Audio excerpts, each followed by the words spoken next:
容祖兒喺出席頒獎禮時奪得廣告女王獎，不過 Joey 就話其實佢都有個勁敵㗎，呢個勁敵就係萬寧妹妹黃韻琪啦。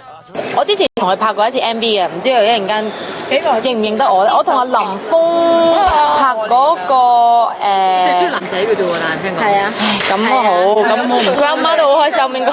我唔騷你。佢又騷我喎，可能我都少少男仔性格咁樣，即係都爽朗型，同埋冇靚過佢，主要係。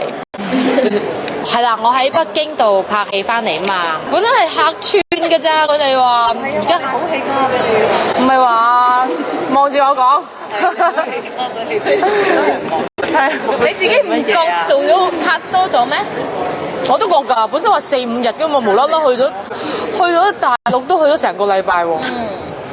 咁我就問點解會咁？無啦啦做咗主角，你自己都唔知。嘥仔菲林，無啦啦加咗一場錫阿林峰添咯。係啊，無啦啦喎，咁好啊，益咗林峰係咪？實有。激嘴嗰啲啊？冇嘅面啊，冇啊，蜻蜓點水1分鐘咁樣。1分鐘蜻蜓點水 ，hold 住仲慘啊嗰下。有幾耐冇試過錫啲？你上一個係邊個？好少見你咁樣。係咯。哇，係啊，謝霆鋒啊。